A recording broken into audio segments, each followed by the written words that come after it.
Quittons le jardin de Marguerite pour découvrir celui de Michel et Marilyn. Nous voici en Haute-Normandie dans le jardin que vous avez classé 6e.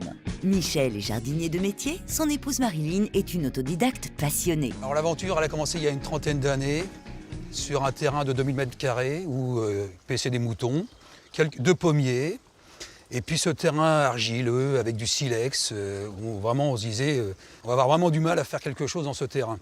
Sur 1 m², vous pouvez retirer facilement une brouette de cailloux, de silex.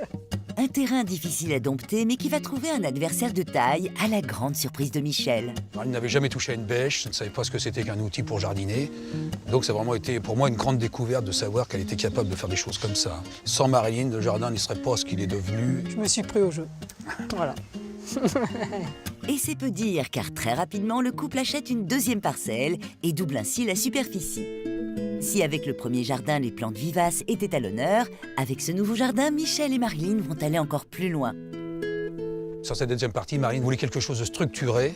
Donc là, l'exemple même, avec les grandes campanules, le Persicaria polymorpha qui alors, amène une masse derrière impressionnante, et une couleur jaune qui, là, paf, va illuminer un peu la scène. Et Marilyn, elle, plus elle jardine, plus elle est heureuse. Alors quoi de mieux qu'un 3e jardin? Et cette fois encore, Michel, son mari, la suit. Alors la suite est sûrement fin de notre histoire.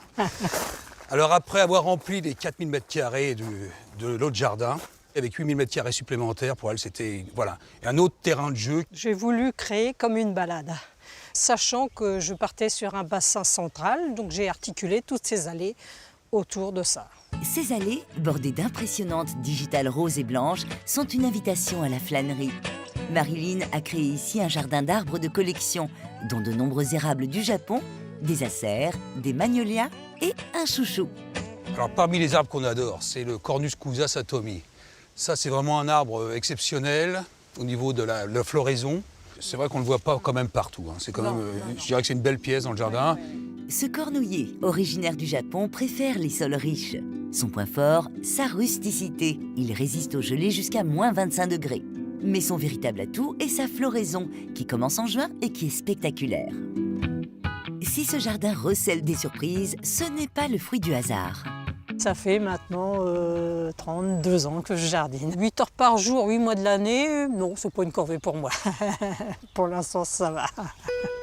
Et l'investissement de Marilyn impressionne chaque fois son mari. C'est pourtant lui qui l'a initié au jardinage. Depuis que Marilyn est dans le jardin, je suis son élève. Elle est devenue le maître du jardin.